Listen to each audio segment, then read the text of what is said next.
Open Educational Resources Conference. To begin, we'd like to acknowledge that the Maricopa Community Colleges are, in the words of Chancellor Dr. Stephen Gonzalez, located on the ancestral lands and within the boundaries of many of Arizona's tribal nations. We appreciate and value the opportunity we have to share in the significance and beauty of these lands that mean so much to so many. Thank you again to our sponsoring institutions. I would also like to give a shout out to the exceptional team at the Maricopa Center for Learning and Innovation for hosting this virtual event and doing all the back-end logistics. Now, a quick note about faculty professional growth. Please note that Maricopa residential faculty have a variety of opportunities to earn faculty professional growth over the course of the conference. All qualifying sessions are individually applicable for FPG, so please be diligent in identifying and completing the requirements for each. There are two distinct programs, one that continues a professional growth opportunity previously offered, and another that is specific to this conference's keynotes and keynote follow-up workshops. More information about this is on the conference website and will be provided at qualifying sessions. Finally, it is my pleasure to introduce Sean Sutton, Dean of University Libraries at the University of Arizona. Thank you, and good morning. It's my pleasure to introduce today's keynote speakers and also offer a few introductory remarks. Our keynote speakers will discuss the evolution of Teaching Quarantine, an open educational resource for educators throughout the US and potentially across the world to share ways in which teachers can incorporate discussions about the COVID-19 pandemic in their classrooms. This resource emerged from the larger Living in Quarantine initiative that explored ways in which the COVID-19 pandemic might provide avenues for community building, leadership, global competency, and the cultivation of empathy.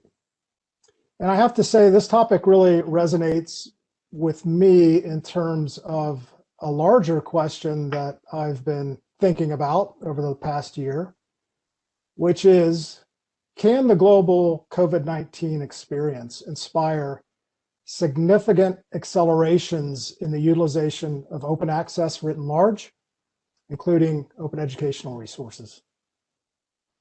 If we take a step back and think about where we were about a year ago, and I mean all of us, there was a collective scramble for COVID-19 information by the entire world. That really highlighted barriers to information access that are primarily economic in nature. Given the extreme circumstances, commercial publishers did generally make COVID-19 articles open access, but I still think it's fair to ask a couple of related questions. To what degree was COVID-19 prevention and treatment hindered by the pre-existing lack of open access to relevant research? And if open access optimizes the chances of success in addressing COVID-19, why does society not insist on open access to research finding on other diseases and conditions? And you can easily extend this thought process to other fields and formats, including textbooks. And this brings to mind an experience I had in 2019 in Mexico City at an open access conference hosted at UNAM. This was a 3-day conference on open access, presenters from all over the Western Hemisphere and around the globe, which focused mostly on scholarly communication, research findings, journals. But there was an OER session in which I was a panelist, and that was on day 2. But on day 1, open access advocate, firebrand, provocateur John Walensky of Stanford, who some of my colleagues from Stanford probably know and our audience may be familiar with as well, John gave a talk on day 1. And that talk was more of a sermon than an academic presentation. And I'm paraphrasing, but his central theme was universal open access should be something that society demands of itself on a global scale. And I was really impressed both with the scale and the audaciousness of John's assertions on open access. And of course, one of the advantages at a conference and going later in the program is you can be inspired and maybe borrow a little bit from people who speak before you. And so I borrowed a little bit of John's thought for my own presentation on open educational resources. And that talk focused mostly on what we were doing at the University of Arizona through UA Libraries, highlighting a lot of the work done by Cheryl Coulier, our OER librarian, who many of you in Arizona know and work with. But I also tried to enhance my talk by referencing John Walensky's sermon the previous day. In what I tried to communicate to the audience was, if we take John's command, his urging about basically defaulting to open access for the good of society and its citizens, textbooks and course materials need to be front and center in that conversation. And we can't just focus on scholarship and research that's happening in scholarly journals and research data. All that's very critically important. But from a societal standpoint, the importance of information resources that are part of the learning process of our citizens has to be front and center in that deliberation. And with that in mind, my hope is that the collective pandemic experience can really serve as a catalyst for some serious societal self-reflection on the status quo that will inspire a massive expansion of open access and OER. Acknowledging, of course, it's up to all of us to make that happen. And I urge us to see the opportunities presented by the COVID-19 crisis to shift the default to open. Which brings us to today's keynote speakers. First, Nelson Schumacher Ndebo is a fourth-year PhD candidate in the Department of Comparative Literature at Stanford. For the most part, his academic work deals with the literary history of technology and natural philosophy in the 16th and 17th century Iberia and its colonies, especially Mexico and Brazil. Nelson is also very much engaged in the uses of technology in and out of academic settings. At Stanford, he co-directs the Poetic Media Lab at the Center for Spatial and Textual Analysis and is a former contributor to the Florentine Codex project at Bucknell University.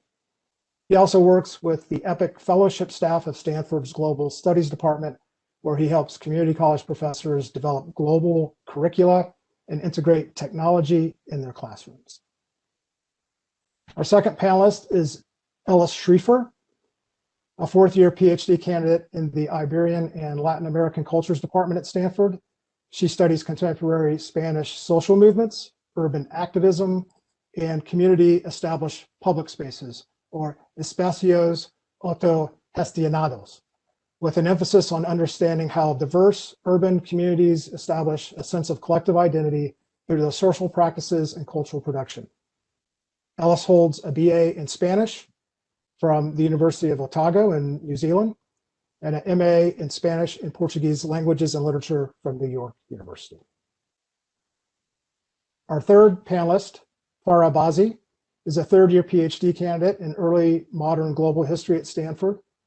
Farah's work attempts to bridge both Mediterranean and Atlantic history by focusing on how objects, people, and imaginations move between the Ottoman world, Morocco, the Iberian empires, and the Americas during the 16th and 17th centuries.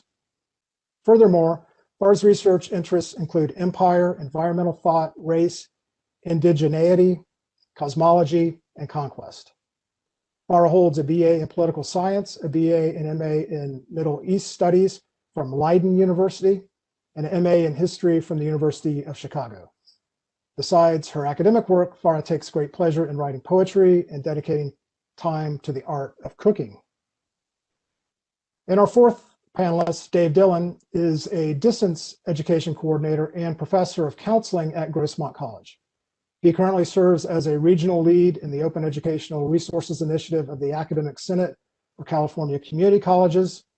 He curated and co-authored 3 OERs, including Blueprint for Success in College and Career, Rebus Community 2019 publisher, which won a Textbook Excellence Award from the Textbook and Academic Authors Association and an Open Textbook Award from Open Education Global. Dave chaired a statewide California Community College OER task force in 2017 and was a Stanford University Global Studies Fellow in 2019. Dave is passionate about student success, equity, learning material quality, open pedagogy, accessibility, affordability, and design. please join me in welcoming our panel. Thank you. Thank you so much, Dean Sutton, for such a compelling and warm introduction. We are unbelievably excited to be here with you all today and have the honor of helping to conclude what has been such a wonderful conference.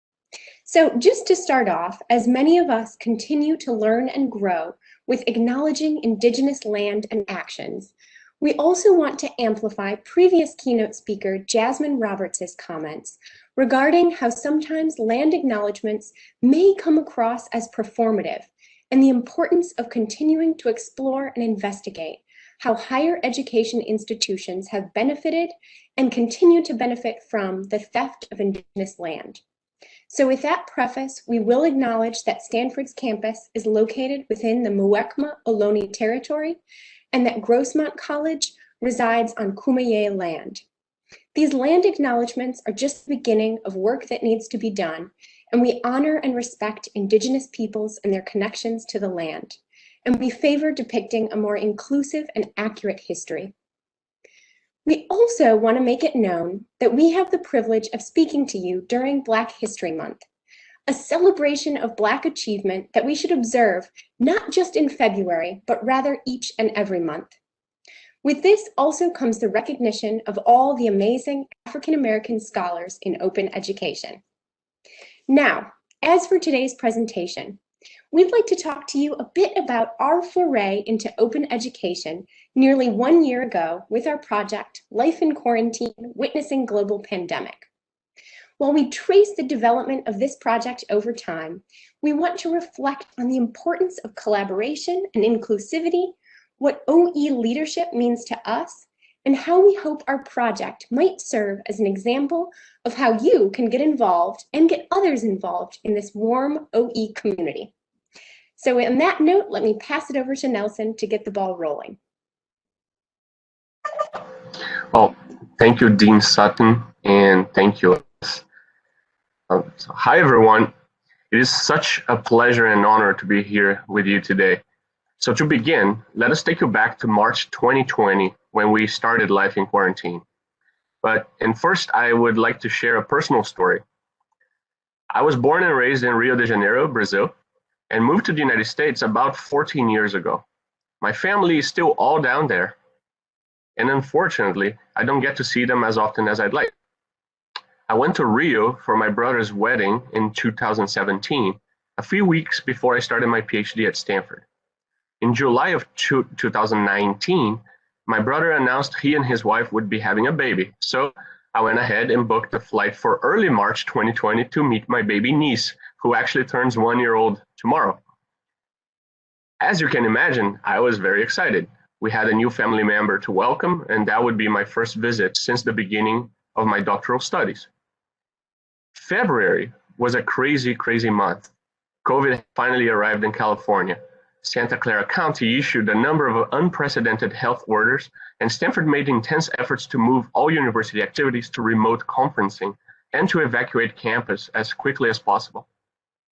My inner voice kept whispering, it was a really bad idea to hop on a plane to fly thousands of miles, but the desire to see the family was stronger, and I went. Long story short, the pediatrician instructed the new parents to keep the newborn away from international travelers, such as myself, and I barely got to see the baby. I spent a few days in Rio unsuccessfully trying to see friends and family. I did not see my 91-year-old grandmother either, and I have no idea when I'll be able to do so again. The return flight was moved twice, and getting back to a ghostly San Francisco airport was quite a trip, no pun intended. Those days in Rio produced the initial vision for Life in Quarantine. It was clear that history was happening, but who would get to tell it?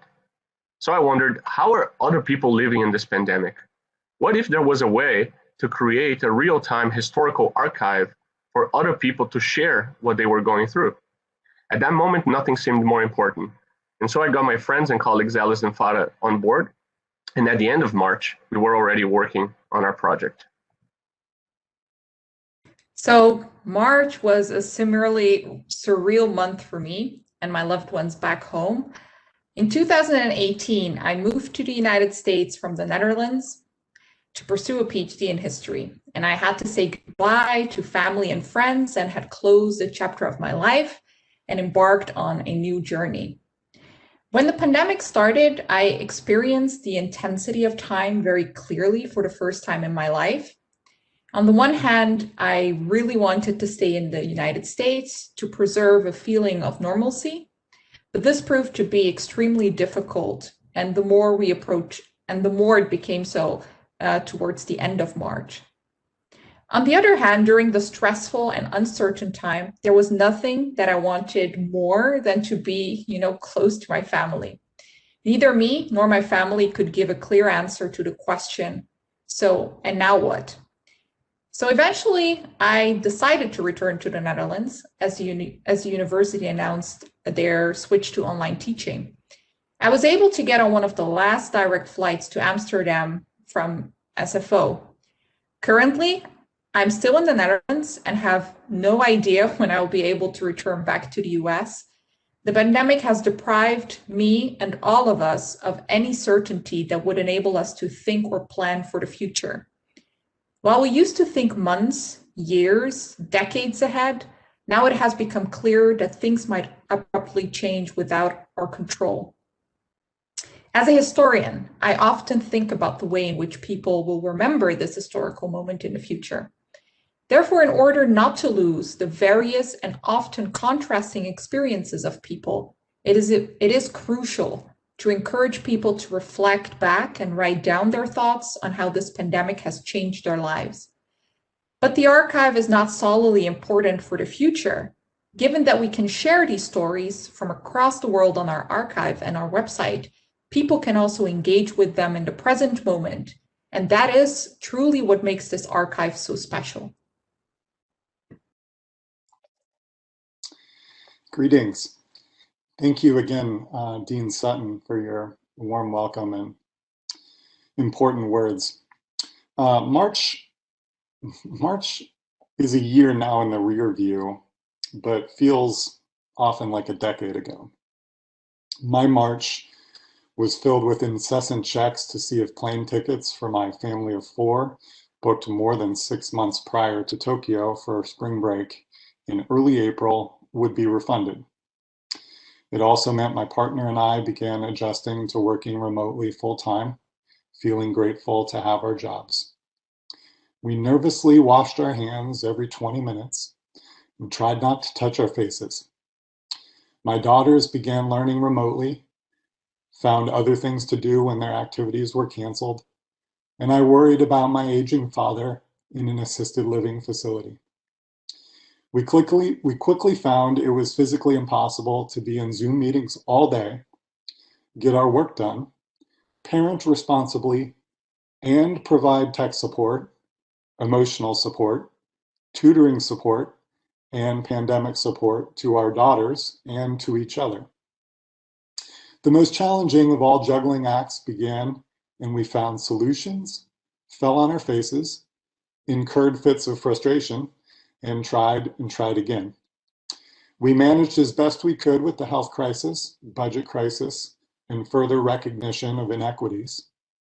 We were reminded to take time to breathe and to check in with ourselves, our families, friends, and colleagues. In many ways, it seems March was last month, and the month before that, and the month before that. We grieved for the loss of life, for familiarity, for comfort, for reliability, and at the same time, we also found inspiration, innovation, solutions, and hope. March really pushed us all into new and uncharted territory. And similar to Nelson, Fada, and Dave, and of course all of you, I was also forced to adapt and make what I felt then to be a necessary shift for my sanity and health nearly 1 year ago. For me, this took the form of a move with my partner from our quaint and snug, to say the least, studio in the Bay Area to Missoula, Montana, where my parents live. Once it was announced that I would be teaching my film class remotely, such a move, one that enabled my partner and I to have a bit more space to work remotely and double our social bubble with the inclusion of my parents and a family cat seemed to make sense following a 2-week quarantine. And it was there in Missoula that I spent much of last year trying to find, like all of us, a new sense of normalcy under these pandemic circumstances that are so strange and that we're all very much familiar with. It was this forced collective transition into new and difficult territory that made us all want to know how other people were experiencing and making sense of this moment. And I think we've also all come to realize that through all the hardship and loss that has been and continues to be endured by so many globally as a result of this pandemic, there have also been, as Dave mentioned, moments of growth and coming together that perhaps wouldn't have happened otherwise. And the creation of Life in Quarantine, Witnessing Global Pandemic, is one such project that I think aptly illustrates a ray of light that has come from the darkness of the past year. So on that note, let me pass it over to Nelson, who will get into the specifics of how Life in Quarantine, or LIQ, took root and began to grow, and show you that OE projects like ours are possible as long as there's enthusiasm, passion, patience, and collaboration. And even if there's limited to no financial backing or, on my part, major technical know-how to start off with. So how did we go about getting the project off the ground, and how did we do it while working remotely? So before I begin sharing, I'd just like to underline how simple our setup is, and hope that that will be inspiring to you if you're working on your own project ideas. Don't be discouraged. So here's how it all went. We knew we wanted to document what was going on in the pandemic from the point of view of the people who were living through it. Hence the project's subtitle, Witnessing Global Pandemic. We also knew we wanted to make that information freely available. And the first challenge was to figure out how to accomplish that. Naturally, media outlets, big and small, were already doing stories and interviewing people about the impact of COVID on daily existence. And people were already sharing their impressions of life in the pandemic on personal blogs and social media. But we were not interested in being a sort of media observatory creating news digests. We also were not trying to do data science and crunch numbers from government or media sources. Nor were we looking to develop a clipping service for outsourced content or working as blog writers summarizing the stories already out there. For one thing, other people were already doing all these things.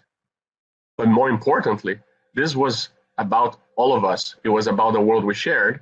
So we wanted to involve the public directly in the process.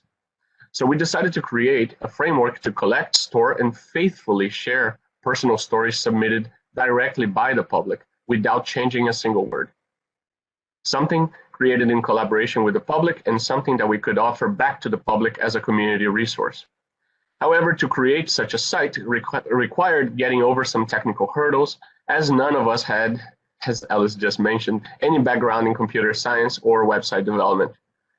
So the first few weeks of Life in Quarantine were really all about fiddling around the website management tools, reading FAQs, and watching YouTube tutorials. The content is out there, right? Eventually, we decided to work with WordPress. On this note, I'd like to stress that the budget for Life in Quarantine in its first few months of existence was just a little bit above $0, and we are happy to talk more about this in the Q&A. Since the very beginning of Life in Quarantine, people have asked us why we focused on collecting written accounts and not images or audio and video recordings. The answer is twofold. From the technical point of view, it was actually quite simple. We didn't and still do not have the server space to host heavy files or the security setup to protect them. And we wanted to make sure that we did not put the burden on the participants to have to, create accounts on third-party services, that kind of thing. We certainly did not want to restrict our pool of potential participants to social media users. The second reason is related. We wanted to keep the platform as accessible as possible. So once we had fine-tuned the description of the project, we had to establish exactly how we would collect and use the incoming data.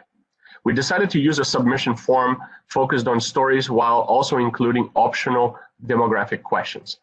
We imagined that future historians will be interested in first accounts from witnesses of the pandemic, and we reasoned that if we received a significant number of submissions, the stories as well as the other data, the demographic data, could be useful for future research. Ultimately, this could also have its own appeal with the public and encourage participation, right? This idea that you're participating in some sort of research effort for the future. I mentioned this aspect because life in quarantine always had a somewhat ambiguous place in a research university such as Stanford as a tool with obvious research potential, but which nevertheless presented itself as a community resource reaching a public well beyond academia, a public driven by very different questions and motivations than those driving researchers. It took a few consultations with legal advisors to write our fine print, where we had to compromise to exclude minors from our collection efforts. And it took us a good deal of fine-tuning the wording before we had a viable version of the user submission form. We built our form prototype on a service called Typeform, which was then offering free accounts to COVID-19 related initiatives, which I thought was pretty cool. However, Typeform was visually striking, but unfortunately it wasn't exactly user-friendly, and that would end up discouraging people from participating, so we ended up having to switch it up. We ultimately settled with Google Forms, a simple yet efficient interface, I think. And we also decided to publish the stories semi-anonymously to give participants a safe space to share what they wanted to share, what they felt comfortable sharing. So to be very clear, with the exception of age, initials, occupation, and geographical location, we don't publish any of the demographic data we collect. The focus of the site has always been the stories themselves. So before we publicized Life in Quarantine, we circulated the submission form link privately in our own immediate circles. And once we had collected about 10 stories, we began the actual work on the website itself, which we launched in a pretty bare bones prototype version on April 19th, 2020, which you can see on the left. Just for the sake of comparison, our current mobile version is on the right. Even though the form was in English and the demographic questions that we had on it were modeled after other US surveys, our first submissions pool contained stories from the United States, Brazil, Australia, and the Netherlands. We noticed this international spread and its potential. By giving people a platform to share personal accounts of their own lives, we could retain the particularities of local experiences while representing the truly global scale of the pandemic. So the geographical diversity in that small sample ended up setting the agenda for the first months of Life in Quarantine. We would be working to improve our interface and presentation to match our project subtitle, Witnessing Global Pandemic. We decided to build an interactive world map to display all the places visitors can read stories from. Simultaneously, that map was also showing the spread of our participant user base, which allowed us insights to improve our communication with the public domestically and abroad. On the slides, you can see what it looked like back in early May 2020. Again, following our initial budget of $0, we built the map with a simple and costless WordPress widget called Novo Map. All it requires is a Google API key, which anyone can obtain for free. From a technical perspective, the part of our site that we call the Life in Quarantine archive is a WordPress blog with Google Maps integration, which allows us to index each post on Novo Map. It's that simple. And I'll now pass the mic to Farah, who will reflect on how we work to both reach and serve a global audience and how the map fits into that objective.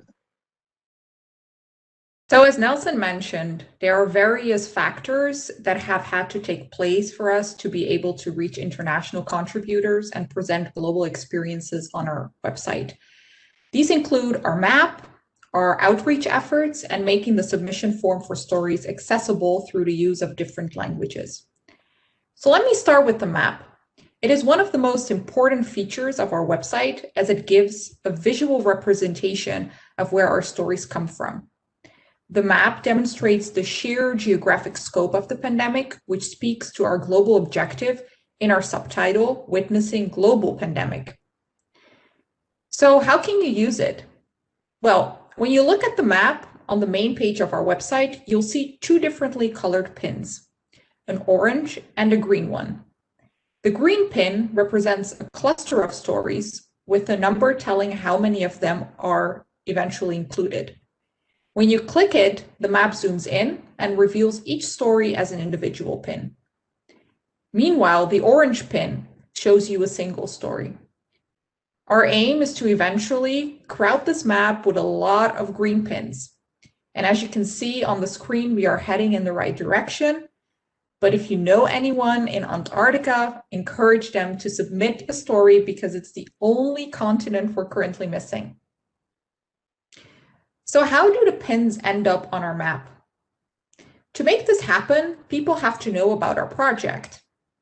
And this aspect connects us to outreach. From the get-go, all three of us were aware that although most people might support our effort to create an archive in theory, getting them to actually sit down and write a story to share on our site, which is a whole different thing. Even when it came to asking our close family and friends, and understandably so, because since what we're asking from them is quite substantial, it's to reflect on a present moment, which might invoke a whole range of emotions. And the process of writing might also feel overwhelming to people. Where should they start? What should they exactly reflect on? Should they talk about their personal lives, the situation in their town, province, state, or country? Should they talk about the current state of the world? The pandemic has affected all facets of our lives, and choosing what to focus on might be a very difficult task.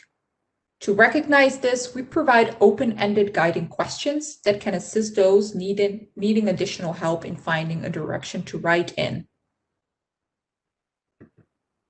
And ultimately, the important part for us is that we provide a space where people feel comfortable sharing what feels right. This could be anything from the high moments to the low, anything from someone sharing their glee at more Netflix time at home to someone unable to attend a funeral abroad. In other words, asking people to contribute was not an easy task. It became clear to us that we would have to spend a considerable amount of time and energy to get contributions. And outreach is one of the main components of LIQ. And I'm happy that Alice will talk a bit more about this when she talks about our team and their responsibilities. Now I wanted to briefly mention why we felt it was important to translate our submission form in as many languages as we could. And this is still an ongoing process. Since our desire has always been to create an outlet for people around the world to express themselves and their experiences, it only made sense that our submission forms reflect different languages for different places. After all, a global pandemic is not a pandemic in English.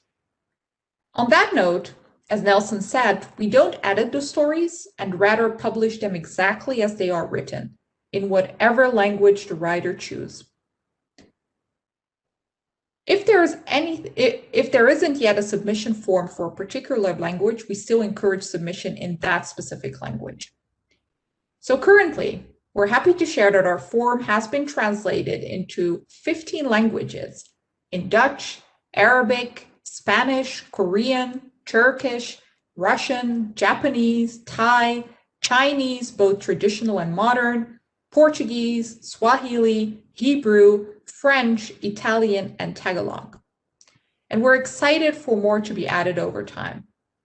I will now pass it over to Alice, who will talk a little bit about our wonderful team and our division of responsibility. Thank you, Farda. So you may be thinking, how in the world have 3 doctoral students managed to put in all the work necessary to create a project of this kind of magnitude?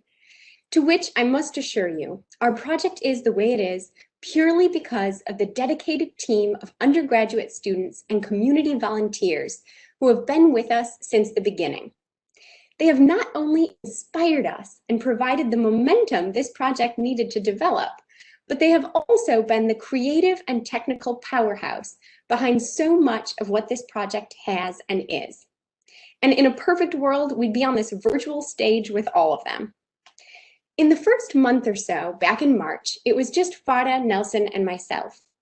But soon after we sketched out a rough idea of what we envisioned for this project, we put out a call for undergraduate students who might be interested in helping us develop things further. And before we knew it, we had assembled an enthusiastic and engaged group of students. And I think we were surprised at how willing students were to take a risk on a project that was at such an early stage in its development. And based on diverse kinds of student support and help we ended up getting on our site, we don't think that it's just a Stanford thing. Community college students and even high school students like Rupert Chen, one of our collaborating site COVID-19, who's in high school, showed interest and joined us to help establish a more concrete vision and take steps towards making it all happen. All of these members brought with them an array of different experiences and skills that pushed LIQ in directions that would have otherwise been impossible for just the three of us. For example, the 15 languages that Farah mentioned earlier only came to fruition because our team loved the idea of globally broadening the project's horizons. And while the Dutch, Spanish, and Portuguese forms came more easily to the three of us, if it hadn't been for our team members, many of whom were native speakers of these other languages, the translation work and global transition of our project couldn't have taken shape. So on the screen here, you can see all our amazing past and present collaborators. And here we have all of our past team members, some funded through Stanford grants and others as volunteers. And they have all been with the project for at least one academic quarter, and they've each brought with them a set of unique and crucial skills for life in quarantine. In the beginning, after our first team came together, our organization and leadership was a bit less organic, to say the least, than it is now. I think in large part because the three of us were still figuring out how the project was going to take shape and what was really within the range of possibility, considering all of our combined skills. But like with all new experiences, we quickly adapted to this new role and divided our team and ourselves into 3 groups. And students then had the chance to decide which group they wanted to join. So these included web design, adding content to the newly set up, but still fairly primitive website, as you saw earlier, and one of the most important aspects of the site, as Farah mentioned, social media and public outreach, to really increase awareness about the project to organizations and individuals to get more community engagement. And this also included posting on Instagram and Twitter in different languages, as you can see on this slide.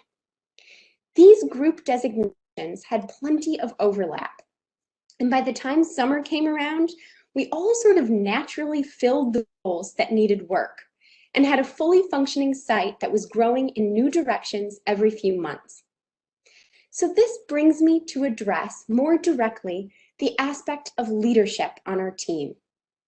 While the 3 of us do engage in a lot of the sort of balancing roles and tasks among team members for the project, over time, our leadership has developed out of a horizontal framework.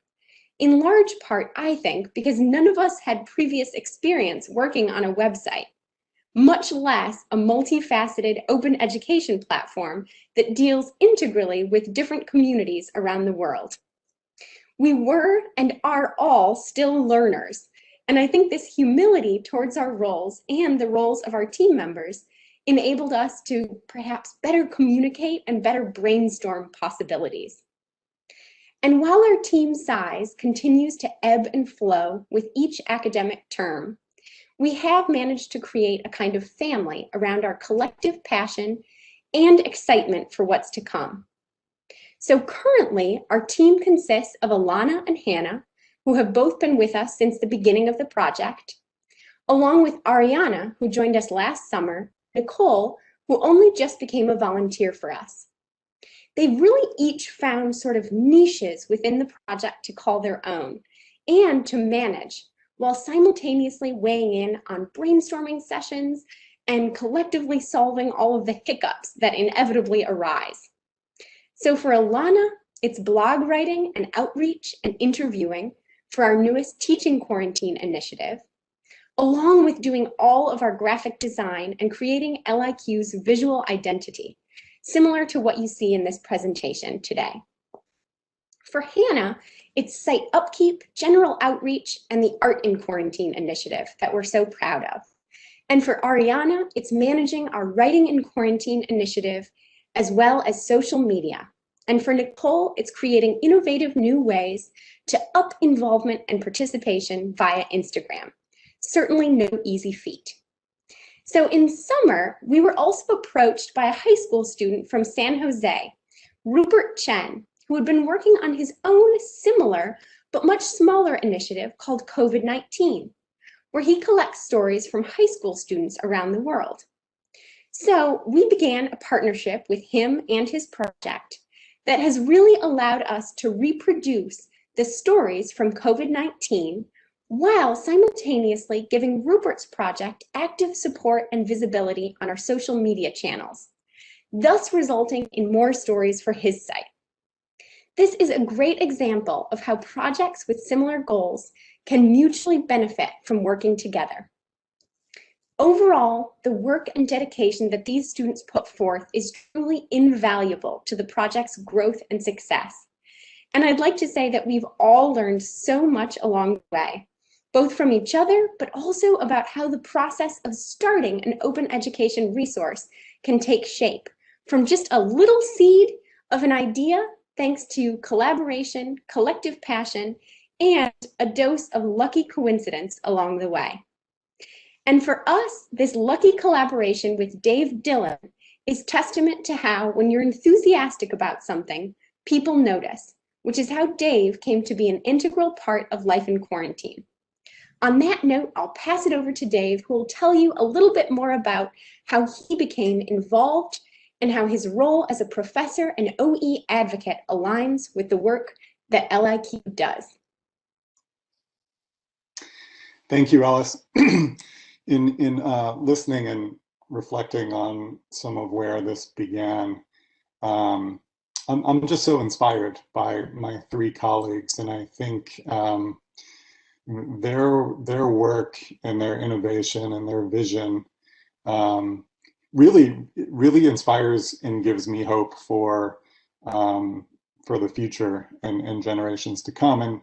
And it's not easy to say that in the middle of a pandemic with a lot of dark moments. So I'm proud of all of your work and feel fortunate to be your colleague. In 2017, I began working on curating, co-authoring, and editing a college success OER textbook called Blueprint for Success in College and Career. And sometimes I think we skip the why in open education and in OER, and sometimes I think we just expect everyone to know why we got into open education, and the themes, partially which Dean Sutton pointed out in the welcome, are often common and similar. But I think it's worth it to share some of the why for me, and so I'll start with a story where I was sitting in my office as a counselor pre-pandemic, and by this time in my career, I had probably seen over 10,000 student transcripts. And so there was very little that I would see that was not something I had seen before. I was rarely surprised. And a student came in, and I was looking at his transcript, and then there was something on there that I'd never seen before. This particular student had registered for 5 full-length semester classes, only to drop 3 of them, but re-register in technically the same semester for late start sections of the same 3 courses. And so I might see that once every couple of years. I had never seen it 3 times in the same semester.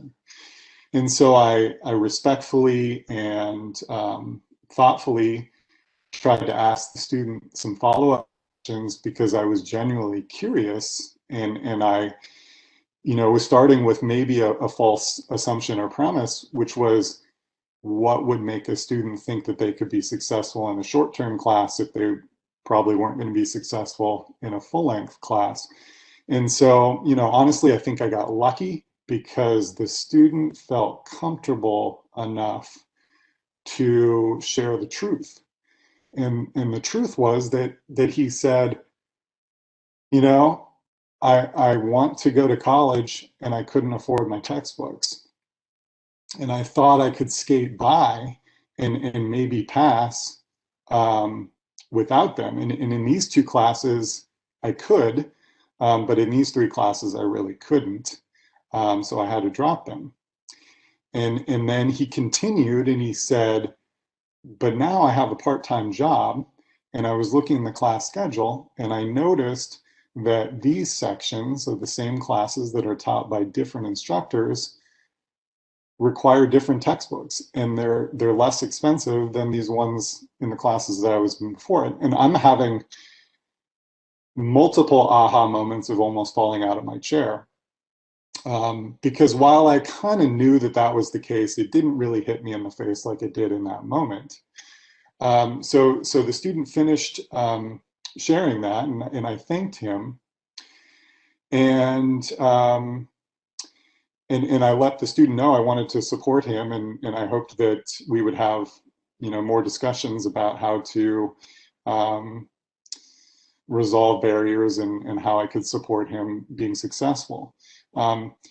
When the student walked out of my office, I knew that I was all in for OER. But there were some other parts that had been building, but that was a moment where there was no question that that was the way that I was going to go. About 3 months later, I found out that that particular student, who did not share this with me at the time, was homeless and was living in a tent in a park with his father and his brother. And so, as Dean Sutton mentioned, a lot of us get into this for the financial part. There's also the open pedagogy part and so much more to OER and open education in general. But I wanted to share the why with you because I think it's important to share. So with that, the Blueprint text is a remix. And if you're somewhere around my generation, you may appreciate that when I hear the word remix, I think of a cassette tape that might be called a mixtape that was shared with friends and family. This is a legal remix with Creative Commons licensing. So it's a remix which includes Creative Commons by attribution works from Open Oregon, from Lumen Learning, from the State University of New York, and some of my original content. It was published in 2018 by the Rebus community, and it includes TED Talks, personal essays, and culturally relevant examples that have really resonated with students and with faculty. With intentional design aimed at reading more like a casual conversation rather than a textbook talking at students, I began to hear other colleges and universities were adopting the OER text. That was a surprise to me because I really did not envision much outside of usage within my own classroom, and was kind of nervous to think, what is the criticism going to be of someone else, let alone reading this, but also potentially using it and adopting it in their own classes. I humbly share that the Blueprint OER text won a Textbook Excellence Award from the Textbook and Academic Author Association and an Open Textbook Award from Open Ed Global in 2019. One of the most valuable and gratifying results of using the Blueprint OER text has been seeing significant increases in student success and retention data. And honestly, in using OER, I've come to expect higher success and retention rates because all of a sudden everyone has access to the learning material. And if everyone has access to the learning material and didn't previously, wouldn't we all expect students to do better? In 2018, I had the wonderful privilege and opportunity to participate in a Stanford University Global Studies EPIC Fellowship for community college faculty. EPIC is an acronym for Educational Partnership for Internationalizing Curriculum. And my project required for the fellowship was to create a cultural competency chapter to be added to the blueprint text. I believe students benefit from having a cultural competency and global awareness background. The fellowship culminated with a presentation at an annual symposium. When I was invited back to attend last year's symposium, which went virtual, Nelson was involved in supporting the fellowship, and I learned about the Life in Quarantine project. Both because I was genuinely fascinated as a human being with the Life in Quarantine project, and also as an educator with potential vision for partnership, and following a few exploratory conversations, a partnership began, and Life in Quarantine was soon integrated into the blueprint text. Collaborating with Ellis, Farah, and Nelson has been a joy, and I want to take a moment to again recognize that my three co-presenters are students. I'm inspired by their work and their desire to use open licensing. I'm reminded of the OER book titled Open Pedagogy Approaches, edited by Alexis Clifton and Kimberly Davies Hoffman. I found Robin DeRosa's foreword and also the unit on open pedagogy as open student projects. Those both share common themes with the Life in Quarantine project. Ellis, Farah, and Nelson are unique, however, in that instead of being students in a class where an instructor facilitated open collaboration, they took their own initiative to create an open resource on their own. And now their work is being shared with instructors to implement in their courses. I'm fortunate to be an early adopter of that implementation and thought that integrating it into the blueprint text would enhance global awareness of students. And at a time when our country continues to fight to retain democracy, I am teaching about the value of cultural competency in global citizenship. I also teach about the negative consequences of being ethnocentric. I believe these competencies and knowledge creates more global awareness, fosters increased empathy in others, and gives students a better foundation to see the pandemic from a global perspective. The Life in Quarantine essays have been integrated in the blueprint text with a link in the chapter on cultural competency. This presents an opportunity for students to read and learn about people in different places, from different cultures, with different circumstances, yet all with the pandemic in common. Students reading these essays have been able to see the world from a broader perspective and appreciate the value in cultural competency and global citizenship. With submissions from 6 continents represented, and I'll give another shout out to see if anyone knows someone in Antarctica, worldwide representation is evident. As I strive to also teach principles of anti-racism, Life in Quarantine essays provide a nice foundation to do so. Students are learning about diversity, demonstrating empathy, and are showing an increase in participation of discussions involving these essays. As the pandemic continues to affect every single person worldwide, the Life in Quarantine essays offer a relevant teaching resource for students to learn more about the world and deepens our understanding of global issues and of each other. With more faculty beginning to use Life in Quarantine as a resource, It will be valuable for instructors to share their ideas and lesson plans in an open change of ideas in line with open pedagogy and communities of practice. Of all the work in my career, I am proudest of my contributions in open. The Blueprint text has experienced unexpected popularity and has now been adopted in over 30 colleges and universities. It now reaches over 10,000 students each term, saving students over $2 million each year. I am pleased to know students will be aware of the Life in Quarantine project through Blueprint.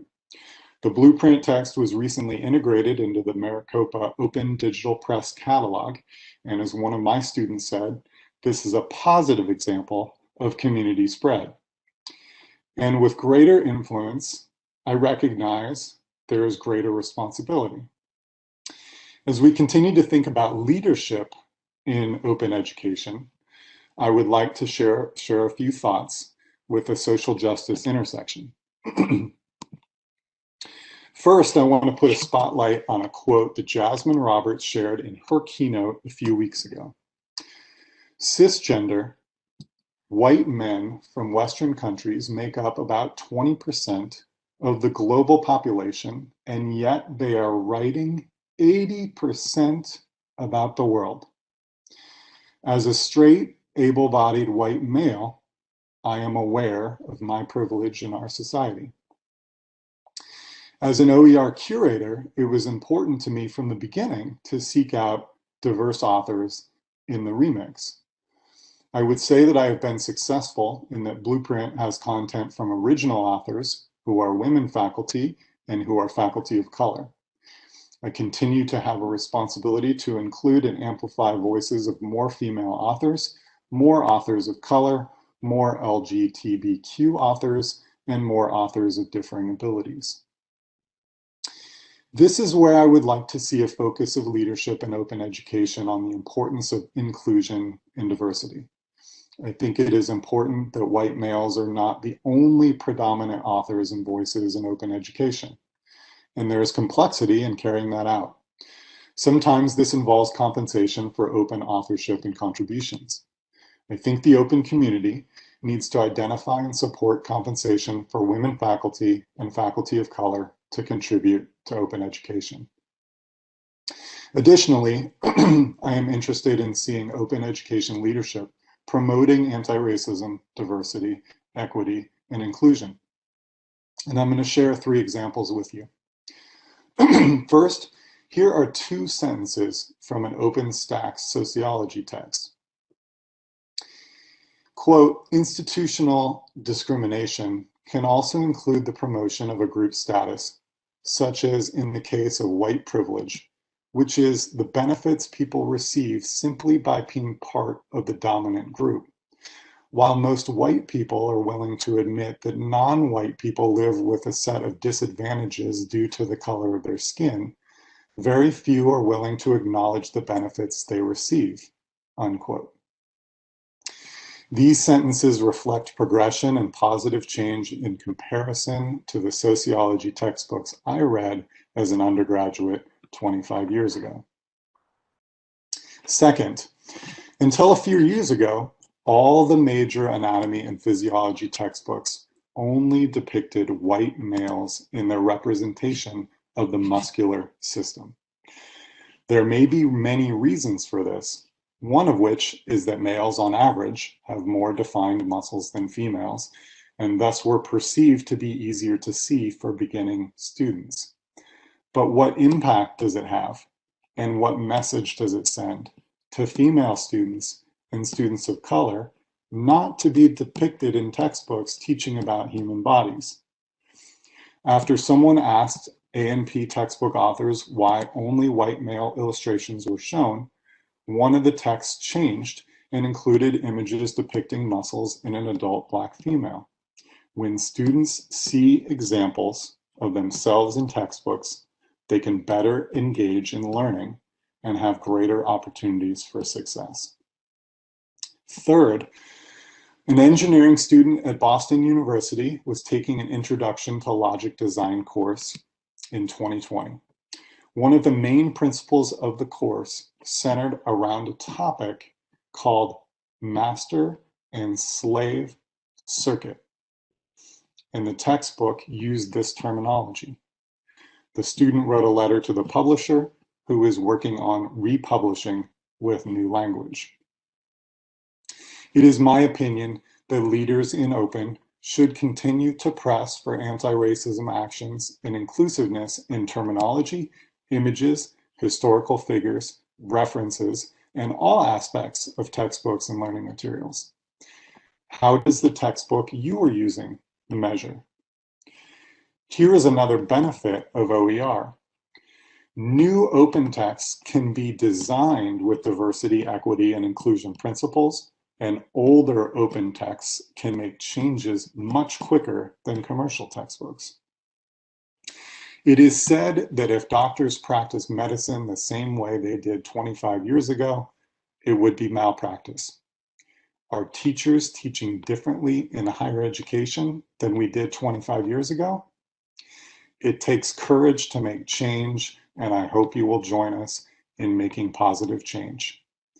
I will now hand it over to Farah, who will further share the value within our collaboration.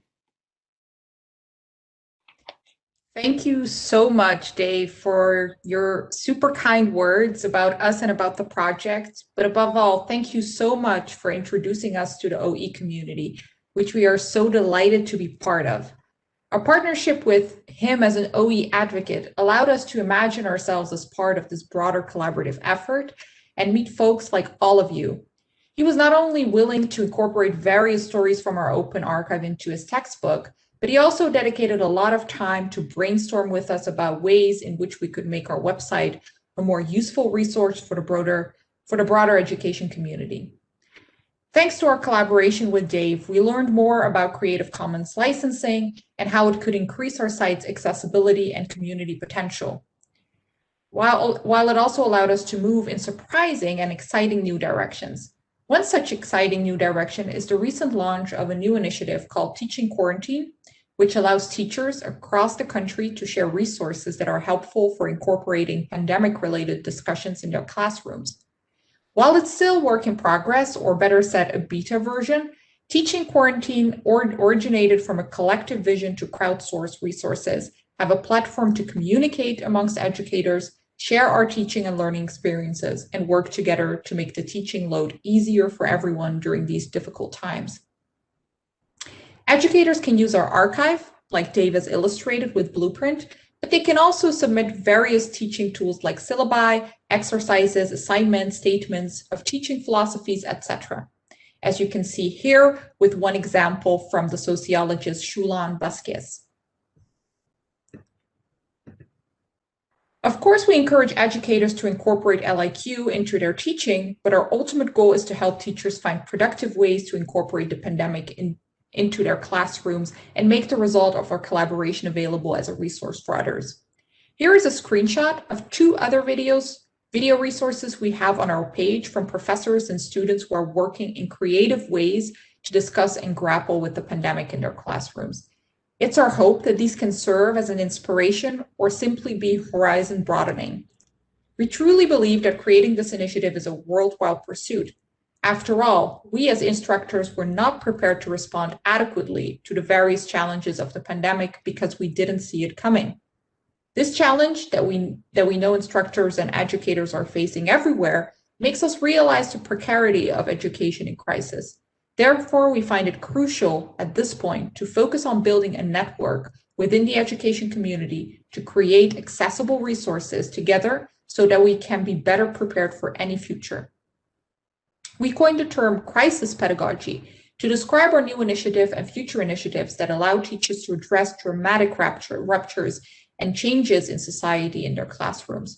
We believe that OE provides an excellent framework to develop such pedagogical tools for broader communities. We want to keep learning about and from each other's experiences. After all, through collaboration and the understanding that we're ultimately in this together, we can approach crises as productive moments that allow us to imagine better possibilities for more effective and resilient pedagogy during uncertain times. As you can see with our fruitful and unbelievably enjoyable collaboration with Dave and our recent transition towards building a resource for teaching, our site evolves in accordance to our interests and the interests of those who work with us. This is not only true for how we came into the world of Creative Commons through Dave and the creation of Teaching Quarantine, as Fada mentioned, but also how other life in quarantine initiatives have come about and have taken shape over time. What started as a site that simply hosted a global archive has now transformed into a multifaceted platform that allows people to not only document their own personal experiences, but now they can also publicly share any creative endeavors they've created under pandemic circumstances in our initiative called Art in Quarantine, where we host visual art and even musical samples from our own team member, Hannah's string quartet, playing classical music during quarantine.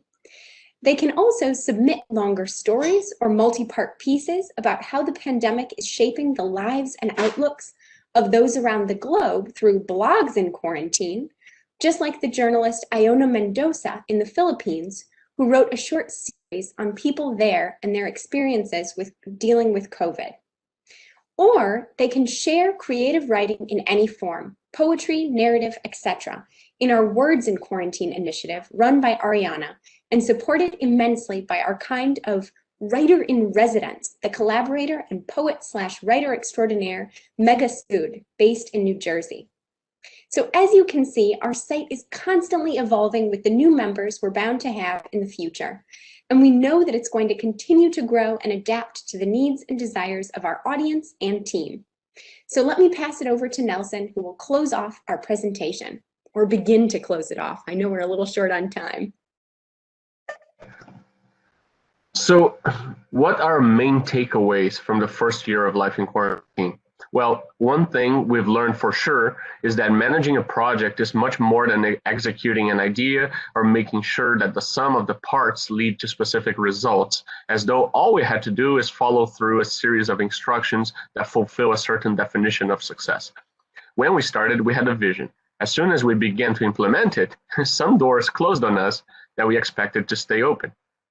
We had to compromise and adapt every step of the way. At the same time, many other opportunities appeared that we had never even considered. For instance, working with Dave, which has been an honor and a delight, or speaking to an audience as inspiring as you. Most of life in quarantine's trajectory happened outside of the imaginary blueprint we had set before us at the beginning. In hindsight, so much of it had to do with how we welcomed and accommodated our collaborators, people from all groups and affiliations. In particular, as so many of you already know, students are incredibly resourceful and can help us rethink pedagogy in ways that can be most effective in the ever-changing landscape of the classroom. Involving them in hands-on projects can be a great way to help them develop skills and learn while accomplishing tasks they have actual input in designing. At the end of the day, they are the future. So why not encourage frameworks that allow them to participate as co-creators? Now, perhaps our presentation has given you the impression that life in quarantine has been our main occupation in the last 12 months. In truth, all the work we and our team have put into it has happened around incredibly busy schedules while respecting stay-at-home orders and dealing with the pandemic any way we could. Quarter in, quarter out, Farah, Ellis, and myself were teaching our own classes, working on other initiatives, conducting research, studying for exams, mentoring other students. We had to be kind to ourselves and learn to be realistic about not biting more than we could chew. Also, working through significant time zone differences demanded a high level of communication, understanding, and compromise, that is to say, trust in each other. Additionally, Zoom fatigue has been an undeniable reality, but over the months, we learned how to make our meetings effective. Since life in quarantine cannot be squarely defined as a research project, the departmental support we've encountered has been truly minimal. In fact, the only visible support we've received only happened after the project had already made most of its accomplishments. However, we trusted what we were doing, and it was our community, largely outside of Stanford, who kept us focused on our work. This in turn has given us tremendous confidence in what we can achieve together, and we are incredibly proud of it. Now I'll pass it over to Fada to say our final few words. It has been such a pleasure and honor for us to speak to you all today. While we hope that our journey into the OE world is one that demonstrates that anyone can get involved in this community with passion and patience, we also want to encourage you to get directly involved in LIQ, whether it be as a resting point on your own OE journey, or whether it be how you enter into this welcoming community. We would love to archive your stories and share your creative endeavors on our website. So please spread the word. This invitation is especially fitting, seeing as how OE Week is right around the corner starting on March 1st, and we know many of you will want to get involved. Furthermore, this afternoon, we are giving a workshop in which we will elaborate more on direct ways to collaborate with us and to get your community involved in what you're doing. The title of our workshop is Crisis Pedagogy, How to Teach Life in Quarantine, and we hope to see many of you then. If you cannot make it, please check out our website, www.liqproject.org, and we are always seeking feedback from people as the project is meant to serve the global community. Our hope is that we can continue to improve and grow in exciting new directions.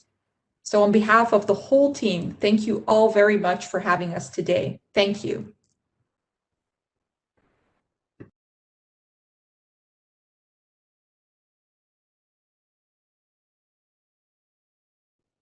So I think now we'll open the floor up to anyone who has any questions. We have a few minutes to take those questions, but if we don't have time to answer your burning question right now, feel free to email us or reach out to us. We'd be happy to answer questions another time too. Thanks so much. Thank you all. This was really wonderful. I don't see anything in the Q&A yet, but please feel free to put them in there. We have like maybe 2 minutes or so. But we were really thankful for this wonderful panel, this wonderful work that you all have been doing. This is amazing.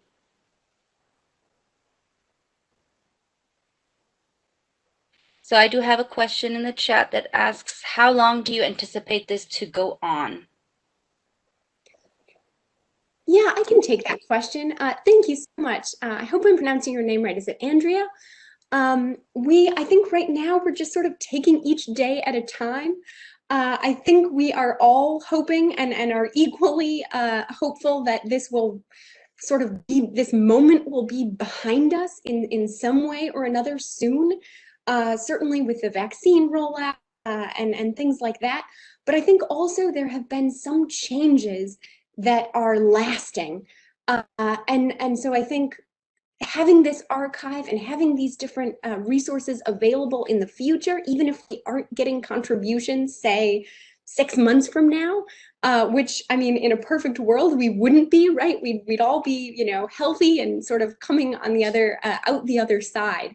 But right now we really are just sort of taking it one day at a time and hoping that this teaching initiative in particular is one that can carry on for other situations, unexpected situations or crises that may arise. And we think that it's wonderful to have these sorts of resources available so that perhaps the next time, heaven forbid, something come about that is unforeseen, we're perhaps a little better prepared. Hopefully that answers your question. And just to add, like one line to this, Andrea, we would be very interested in working with other educators to actually develop the next phase of the project when it comes to that. So we would love input and collaboration in that regard as well. I think in terms of your last question, we are planning to keep the archive open as long as we're still getting stories. So for the foreseeable future, yes. You can definitely do this on a smaller level in your own classroom. We would absolutely love for you to encourage your students to check it out and, you know, create something like this on a classroom level or within their communities. And we'd be more than happy to work with you if we can be of any help. So thank you so much. I need to jump in here and wrap this up. A huge thank you to our keynote speakers. We appreciate that you have joined us for the Arizona Regional OER Conference this year. Please give them another round of applause by placing your comments in the chat directed to all panelists. And if you would like to continue the conversation with them, they will be returning after the break today at 12 p.m. for the keynote workshop, Crisis Pedagogy, How to Teach Life in Quarantine. We will be posting the slides from today's keynote on the MCLI website. And finally, just a few items before our break and transition to the breakout sessions. All sessions can be accessed through the conference website, and we have multiple ways for you to socialize and interact with other registered participants throughout the conference, through our showcase page as well as the Connect page. And finally, I'm moving very quickly here through the slides. Our registered participants who submitted a showcase, we are no longer accepting applications or showcase videos, but please do check out the videos that are there. The schedule for breakout sessions is going to be listed on the screen very shortly. There we go. Please join us after the break for the keynote workshop, as well as the UN SDG Open Pedagogy Faculty Fellowship Student Showcase, and this afternoon for the keynote workshop with Alan Levine, Cooking and Spicing Up OERs with H5P, and the OER OER conference events include 2 programs which have been pre-approved for FPG for Maricopa faculty. The first program is the Exploring the World of Open Education, and the second program is the 2021 Arizona Regional OER Conference Keynotes and Keynote Workshops, which have been approved for up to 13 hours of faculty professional growth. Faculty applying for FPG for a session will need to complete the specific FPG requirements provided in each session. Please do complete the evaluation and assessment posted on the conference website. And thank you all very much for joining us, and please do come back for the workshop at noon if you have questions that you were not able to get answered. Thank you again, and have a great day.